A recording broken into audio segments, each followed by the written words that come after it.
وكل بدعة ضلالة وكل ضلالة في النار. أعوذ بالله من الشيطان الرجيم. بسم الله الرحمن الرحيم. وأنه هو أضحك وأبكى. صدر محترم، علماء کرام، محترم بزرگوں، نوجوان بھائیوں، ماں اور بہنوں، پیارے بچوں، آج کا یہ پروگرام اپنے انتظام کے اعتبار سے، سامعین کی حاضری کے اعتبار سے، اس سال کا سیمانچل کا سب سے شاندار اجلاس عام ہے، ایسا کہنا غلط نہ ہو۔ بہت سارے علماء کے خطابات آپ نے سنے ہیں اور ابھی میرے بعد سنیں گے۔ وقت بہت محدود ہے، مجھے بھی فوراً تقریر کر کے یہاں سے تقریباً 60-70 کلومیٹر دور ابھی جانا ہے۔ آج کی تقریر میں انسانی فطرت کے ایک بڑے اہم حصے کے بارے میں کچھ بات کرنا چاہتا ہوں۔ دنیا کی زندگی میں انسان دو حالتوں میں ہوتا ہے، یا تو خوش ہوتا ہے یا غمگین ہوتا ہے۔ خوش ہوتا ہے تو ہنستا ہے، مسکراتا ہے، اور غمگین ہوتا ہے تو روتا ہے، اس کی آنکھوں میں آنسو آتے ہیں۔ اور یہ انسان کی فطرت ہے، یہ نیچرل چیز ہے، یہ پراکرتک چیز ہے۔ دنیا میں کوئی ایسا نہیں جس کی آنکھوں سے کبھی آنسو نہ آئے ہوں، جو کبھی رویا نہ ہو۔ خوشی کے ساتھ دنیا میں ہزاروں غم بھی ہوتے ہیں، کہیں بجتی ہے شہنائی، کہیں ماتم بھی ہوتے ہیں۔ انسان کی زندگی میں ہنسنے اور رونے کے جو یہ مقام آتے ہیں، یہ حقیقت میں اللہ کی طرف سے آتے ہیں۔ اللہ نے قرآن کریم میں سورۃ النجم میں فرمایا وَأَنَّهُ هُوَ أَضْحَكَ وَأَبْكَى۔ اللہ ہی تمہیں ہنساتا ہے، اللہ ہی تمہیں رلاتا ہے۔ ایسے حالات آتے ہیں تم ہنسنے لگتے ہو، اور ایسی تکلیفیں اور مصیبتیں اور پریشانیاں آتی ہیں کہ تم رونے لگتے ہو۔ اللہ کے کچھ بندے ایسے بھی ہوتے ہیں کہ قرآن کی آیتیں جب ان کے سامنے پڑھی جاتی ہیں تو وہ رونے لگتے ہیں۔ سورہ مریم میں اللہ تعالیٰ نے اپنے نبیوں کا ذکر کرنے کے بعد فرمایا اِذَا تُلِيَتْ عَلَيْهِمْ آيَاتُ الرَّحْمَنِ خَرُّوا سُجَّدًا وَبُكِيًّا۔ ہمارے پیغمبروں کے اوپر، ہمارے نبیوں کے اوپر جب رحمان کی آیتیں پڑھی جاتی ہیں، جب اللہ کی آیتیں پڑھی جاتی ہیں، خروا سجدا وبکیا، وہ سجدے میں گر پڑتے ہیں اور اللہ کی بارگاہ میں آنسو بہانے لگتے ہیں، رونے لگتے ہیں۔ اگر میں یہ کہوں کہ دنیا کا سب سے قیمتی قطرہ اس آنسو کا قطرہ ہے جو اللہ کے خوف سے نکلتا ہو، تو غلط نہیں ہوگا میرے بھائی۔ اللہ کو وہ آنسو بہت پسند ہے، اللہ کو وہ رونا بہت پسند ہے جو اللہ کے خوف سے ہوتا ہو۔ کل قیامت کے دن اللہ کی بارگاہ میں جب سورج 1 میل کی دوری پر ہوگا اور لوگ گرمی سے بے حال ہوں گے، اللہ رب العالمین اپنے کچھ اسپیشل بندوں کو، کچھ خاص بندوں کو اپنے عرش کا سایہ دے گا۔ ان خاص بندوں میں اللہ کے پیارے نبی فرماتے ہیں وَرَجُلٌ ذَكَرَ اللَّهَ خَالِيًا فَفَاضَتْ عَيْنَاهُ۔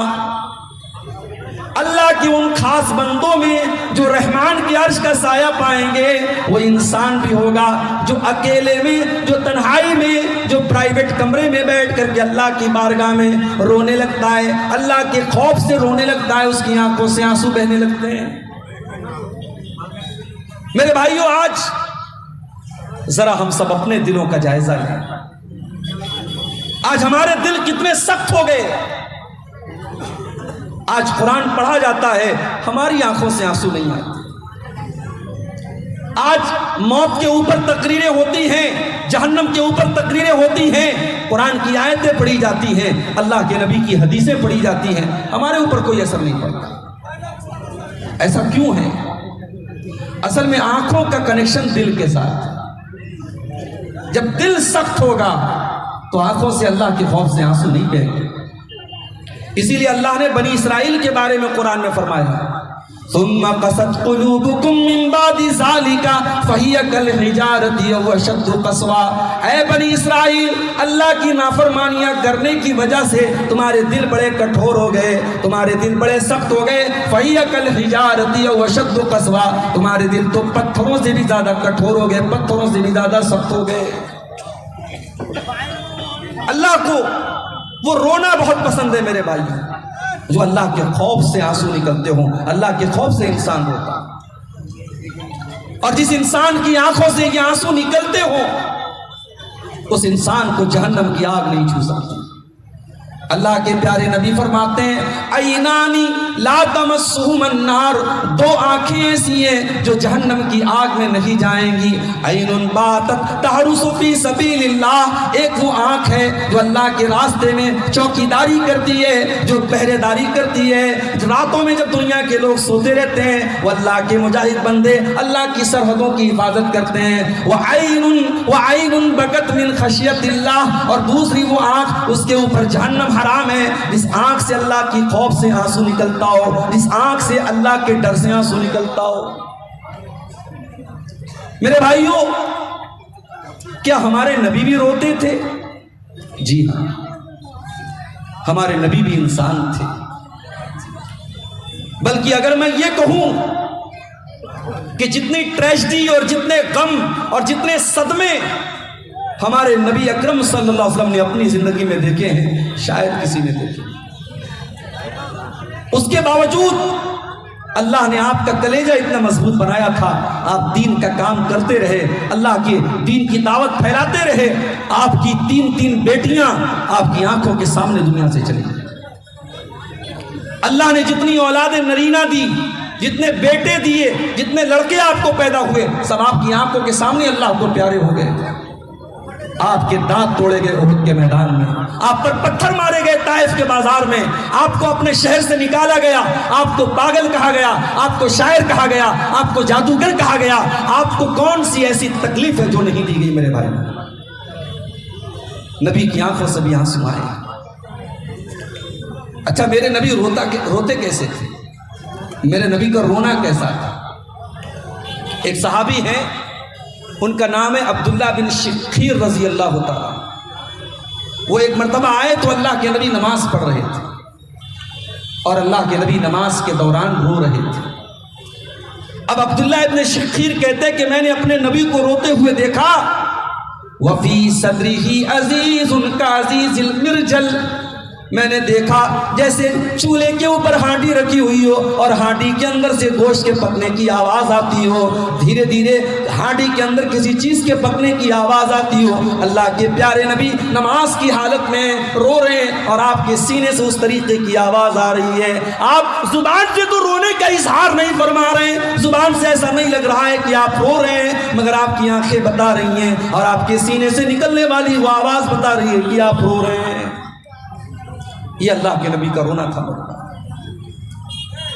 آج کی تقریر میں چاہتا ہوں اللہ کے رسول کی سیرت سے کچھ ایسے واقعات آپ کے سامنے بیان کیے جائیں, کچھ ایسے مواقع آپ کے سامنے بیان کیے جائیں جب اللہ کے رسول کی آنکھوں سے آنسو نکلے. مگر اس کے پہلے کہ میں اللہ کے نبی کی سیرت سے وہ واقعات بیان کروں, ایک اور پوائنٹ کی بات آپ کو بتا دیتا ہوں کہ رونا جو ہوتا ہے وہ کئی ٹائپ کا ہوتا ہے. علامہ ابن قیم کی بڑی مشہور کتاب ہے, نوجوانوں سے کہنا چاہتا ہوں کبھی موقع ملے, اردو میں بھی اویلیبل ہے, اس کو مطالعہ کرو, پڑھو. زاد المعاد بڑی بہترین کتاب ہے. زاد المعاد میں علامہ ابن قیم نے رونے کی 10 قسمیں لکھی. 10 ٹائپ کا رونا ہوتا ہے. ایک رونا ہوتا ہے رحمت کا, انسان کو کسی کے اوپر رحم آتا ہے وہ رونے لگتا ہے. ایک رونا ہوتا ہے خوف کا، انسان کو ڈر ہوتا ہے، پتہ نہیں کیا ہوگا، آنے والی کسی مصیبت کا ڈر ہوتا ہے، انسان رونے لگتا ہے۔ ایک رونا ہوتا ہے محبت کا، شوہر پردیس جا رہا ہے، بیوی رو رہی ہے، بیٹا پردیس جا رہا ہے، ماں رو رہی ہے۔ بیٹے کی محبت میں، شوہر کی محبت میں، باپ کی محبت میں انسان رونے لگتا ہے، یہ رونا محبت کا رونا ہے۔ اور ایک رونا ہوتا ہے خوشی کا رونا، کوئی اچھی خبر ملی، ایگزام میں انسان پاس ہو گیا، بیٹے نے ٹاپ کر لیا، باپ کی آنکھوں سے آنسو آ گئے، خوشی کے آنسو آ گئے۔ ایک رونا ہوتا ہے درد کا رونا، کہیں بدن میں کوئی تکلیف ہو گئی، کوئی چوٹ لگ گئی، کوئی زخم ہو گیا، انسان رونے لگا۔ ایک رونا ہوتا ہے غم کا رونا، کوئی مر گیا، کوئی حادثہ ہو گیا، کوئی غم آ گیا، کوئی نقصان ہو گیا، انسان رونے لگا۔ ایک رونا ہوتا ہے کمزوری کا رونا، انسان بوڑھا ہو گیا، ہڈیاں کمزور ہو گئیں، ذرا ذرا سی بات پہ رونے لگا، یہ کمزوری کا رونا ہے۔ ایک رونا ہوتا ہے نفاق کا رونا، جھوٹ موٹ کا رونا، جیسے حضرت یوسف کے بھائیوں نے جھوٹ موٹ کا رونا رویا تھا۔ اپنے بھائی یوسف کو انہوں نے کنویں میں ڈالا اور ان کے کپڑے کو نقلی خون میں لپیٹ کر کے، اس میں خون لگا کر کے اپنے باپ کے پاس روتے ہوئے آئے تھے۔ اور ایک رونا ہوتا ہے کرائے کا رونا، عرب میں اور آج بھی ہندوستان میں بھی کہیں کہیں پیسہ دے کر کے کسی کے مرنے پر کرائے پر پیسہ دے کر کے رونے والوں کو بلایا جاتا ہے۔ اور ایک رونا ہوتا ہے موافقت کا، کہ کسی کو روتا ہوا ہم نے دیکھا، ہماری آنکھوں سے بھی آنسو آ گئے۔ یہ ٹوٹل 10 طریقے کا رونا ہوتا ہے، علامہ ابن قیم نے بیان کیا ہے۔ ان 10 ٹائپ کے رونے میں جو رونا اللہ کو پسند ہے وہ کون سا رونا ہے؟ آئیے ذرا اپنے نبی کی سیرت میں ہم دیکھتے ہیں۔ رمضان سن 2 ہجری، بدر کا میدان، مسلمانوں کی تعداد 313، دشمنوں کی تعداد 1000۔ بدر کی لڑائی کے پہلے اللہ کے نبی رات بھر اللہ کی بارگاہ میں روتے رہے اور دعا کرتے رہے۔ حضرت علی فرماتے ہیں بدر کی لڑائی کے پہلے میری نیند کھلی، میں نے دیکھا سارے کے سارے لوگ سو رہے ہیں سوائے میرے اور جناب محمد رسول اللہ صلی اللہ علیہ وسلم کے۔ میں نے دیکھا کہ اللہ کے نبی اللہ کی بارگاہ میں رو رہے اور دعائیں کر رہے ہیں۔ صبح ہوتی ہے، بدر کی لڑائی شروع ہونے والی ہے۔ 313 کا مقابلہ اپنے سے 3 گنا زیادہ تعداد سے۔ حضرت ابوبکر صدیق فرماتے ہیں اللہ کے پیارے نبی اپنے ہاتھوں کو اٹھا کر کے قبلہ رخ ہو کر کے اللہ کی بارگاہ میں روتے ہوئے کہتے ہیں اللہم انجز لی ما وعدتنی، اے اللہ تو نے جو وعدہ کیا ہے اس وعدے کو تو آج پورا فرما دے۔ اللہم ان تہلک ھذی العصابۃ لن تعبد فی الارض، اے اللہ اگر یہ کلمہ پڑھنے والے، یہ مٹھی پر ایمان والے اگر آج ہلاک ہو گئے، اے اللہ پھر روئے زمین پر تیرا نام لینے والا کوئی نہ ہوگا۔ اتنا روئے اللہ کے نبی کہ ابوبکر صدیق رضی اللہ تعالیٰ عنہ پیچھے سے آگے چمٹ جاتے ہیں اللہ کے رسول سے اور کہتے ہیں کفا کا مناشدتک ربک، اے اللہ کے نبی بس کیجئے، اللہ تعالیٰ آپ سے جو وعدہ اللہ نے کیا ہے وہ وعدہ ضرور پورا کرے گا۔ اور اللہ نے وعدہ پورا کیا۔ سورہ انفال کی آیت نمبر 9 نازل ہوئی، اذ تستغیثون ربکم استستغیثون ربکم، یاد کرو جب تم اپنے رب سے مدد مانگ رہے تھے، اللہ نے تمہارے اوپر 1000 فرشتوں کو اتار کر کے تمہاری مدد کی تھی بدر کے میدان میں۔ تو یہ وہ رونا تھا جو اللہ کے نبی اپنے صحابہ کرام، مٹھی بھر صحابہ کرام کے بارے میں سوچ کر کہ اے اللہ اگر آج یہ ہلاک ہو گئے تو پھر کون اسلام کا نام لے گا۔